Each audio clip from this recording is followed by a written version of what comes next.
Good evening, folks. It's Tuesday evening. I had just finished my supper and I started scrolling through X to see what was going on.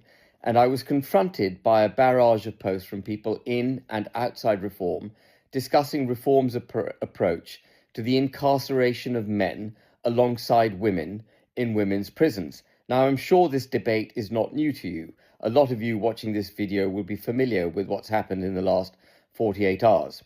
But let's go back a few months when the Supreme Court ruled, bizarrely, it took it upon itself to rule the bleeding obvious, but it ruled that men are men and women are women.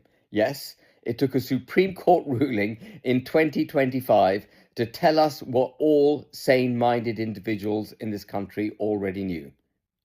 Anyway, armed with that ruling, Farage did a little post on X in which he declared that it was a ruling for common sense. And of course, I completely agree with him. The Supreme Court ruled commonsensically that men are men and women are women. But yesterday morning, at a press conference in which Farage was revealing his new prison spokesman, I should say spokeswoman, a lady called Vanessa Frake, she said that actually on a risk-assessed basis, there may be circumstances in which certain men could be justifiably incarcerated in prison alongside women. And Farage agreed with that at the press conference. Needless to say, and quite correctly in my view, there was an outburst on X and other social media condemning Reform's position on the matter. True to form, Farage was straight out to bat saying, well, actually, I've never supported men in women's prisons, even though he had supported it earlier during the day at the press conference. And then today, we had the wonderful Anne Widdecombe, of whom I'm a great fan, a real Christian lady, a good lady, coming out to try and square the circle of confusion created by Farage and his new prison spokesman. She was on talk radio and she said that actually, if a man's had all his paraphernalia removed, then perhaps in those circumstances, he could be incarcerated alongside women. But she was just doing that because she is loyal to Reform, loyal to a fault, in my view. But the reality is this.